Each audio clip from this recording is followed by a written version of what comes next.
Good evening, Da Vincians.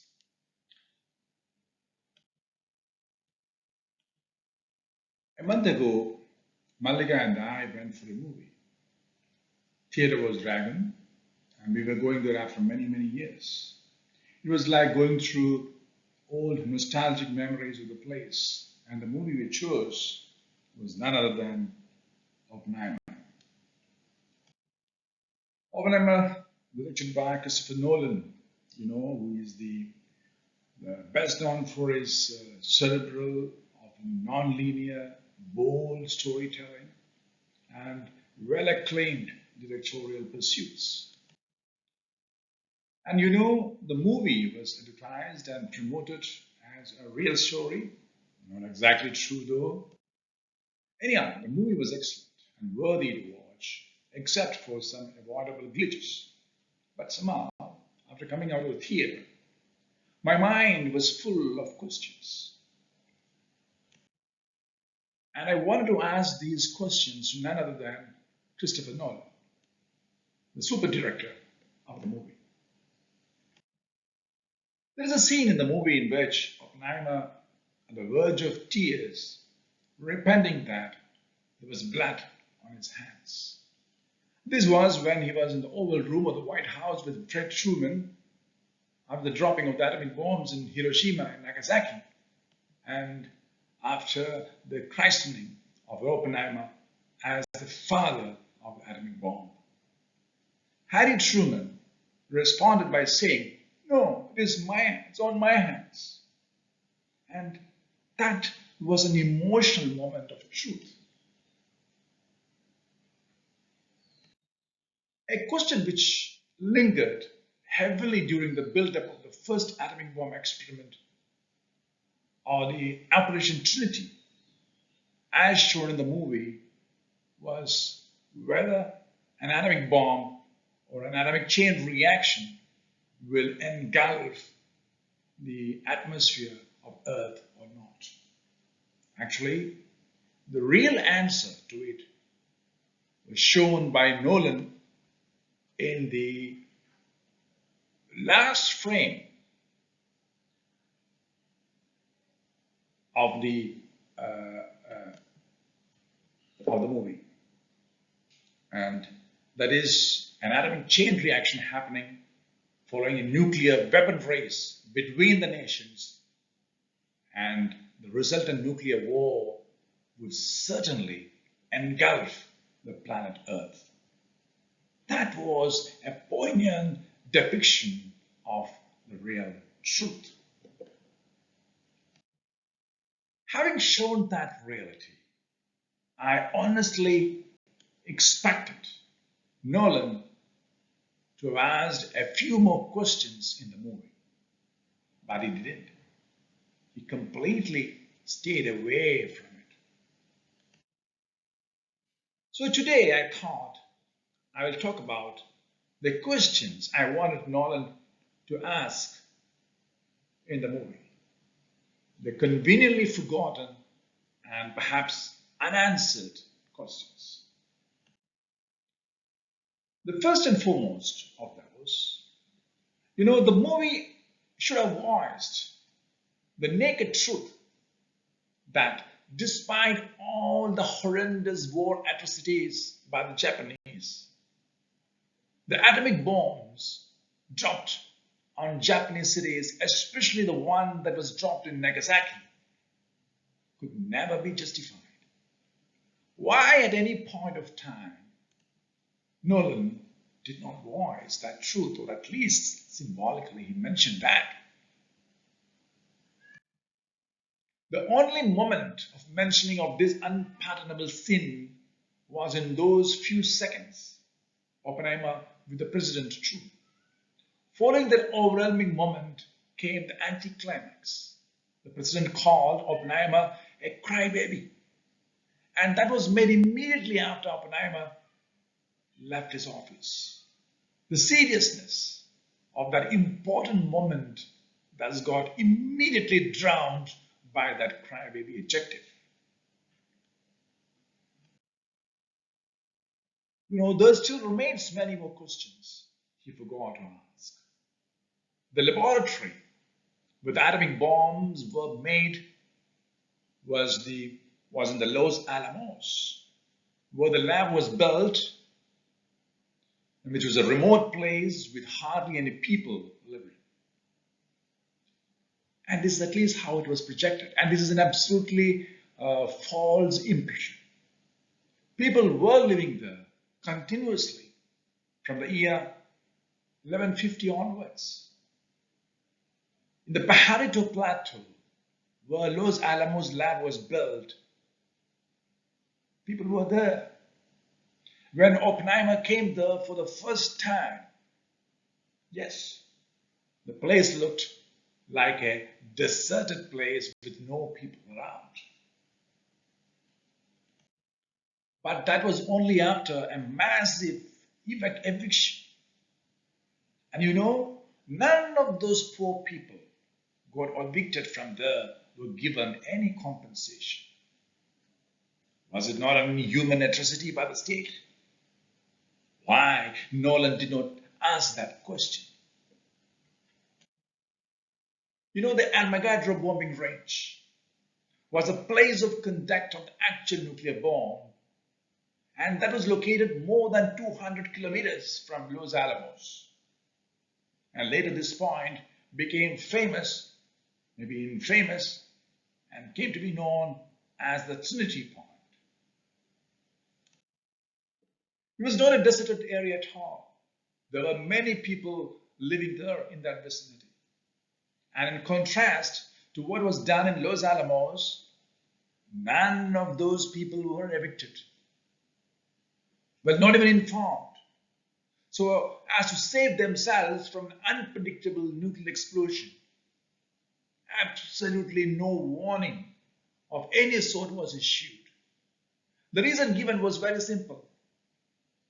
The state did not want a terror-like situation so as to create a commotion. They did not want any sort of attention on this highly secretive experiment. And what was the cost of this secrecy? Why Nolan did not even bother to ask that question?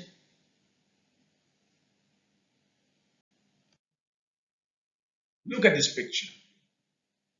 There were many poor people lived within the range of 100 kilometers, hundreds of kilometers from the Trinity Point.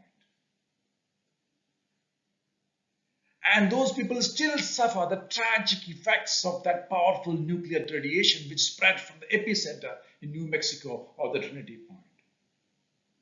Don't you think this possible disastrous effect should have been reported at least to the people within a radius of 50 kilometers around the test site? Couldn't they have been excluded from radiation without unearthing the secret of a state?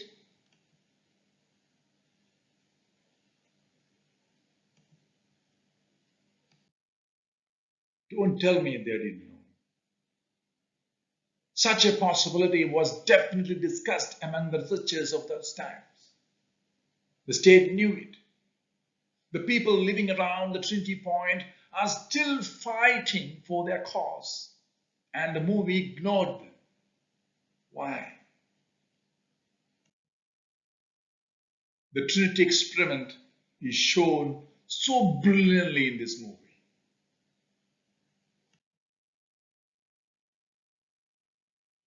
Those pictures were just amazing, but tragic. Why Nolan failed to show, what he failed to show was that the catastrophe that followed.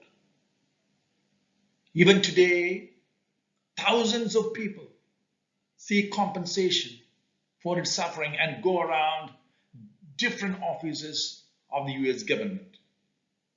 It cannot be forgotten that its consequences extend to even the fourth generation of those who lived at that time.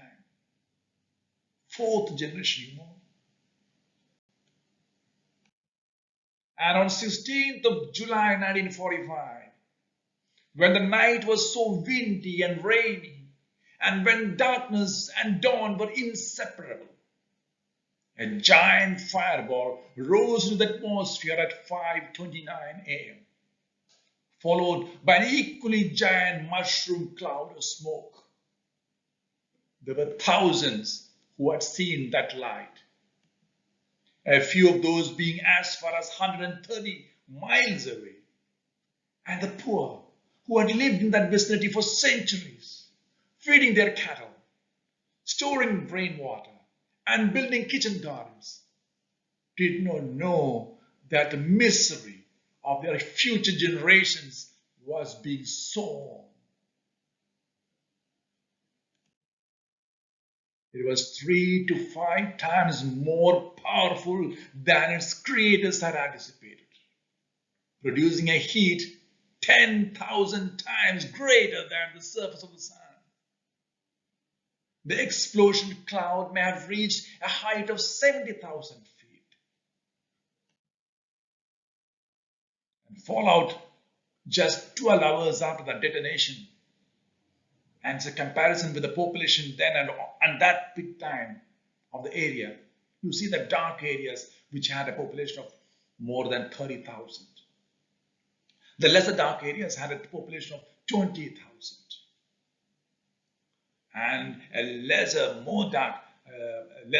dark areas had 10,000, and the white areas fewer than 10,000 people.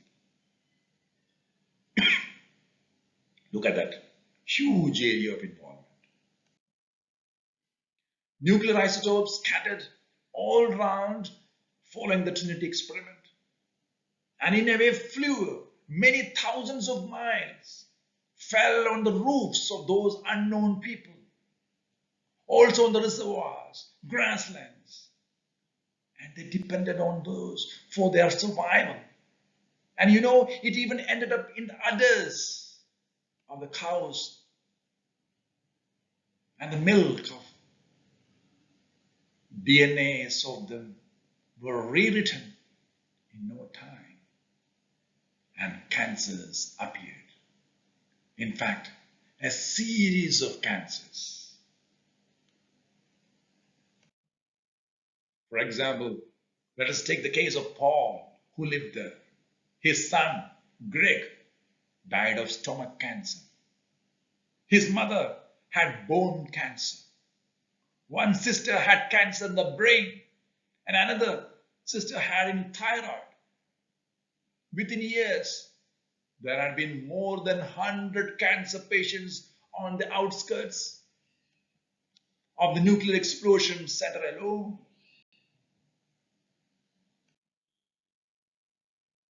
The name of that place of tragedy was Jornada del Muerto, or the journey of the dead. Paul, who plays guitar well, sings like this today. They burn Jornada into hell. Then they said, it's a place where no one lives. There won't be any trouble. And then, Paul still is struggling today.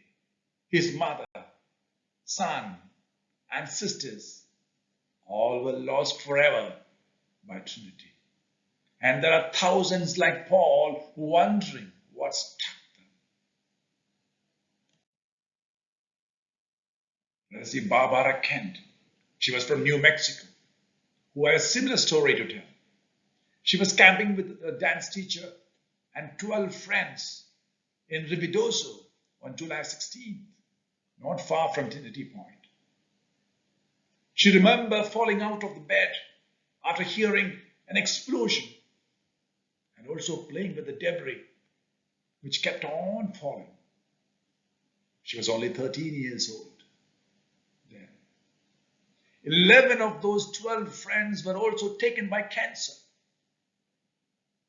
Barbara had 4 cancers, yet she survived. Another of them, Gloria Herrera. She had 285 deaths from cancer on the long list of friends. None of these families, including Paul's, Barbara's, or Gloria's, have received any compensation till today. And you know, there are hundreds of such families. Why Nolan did not see their plight and did not make a passing mention of those unfortunates?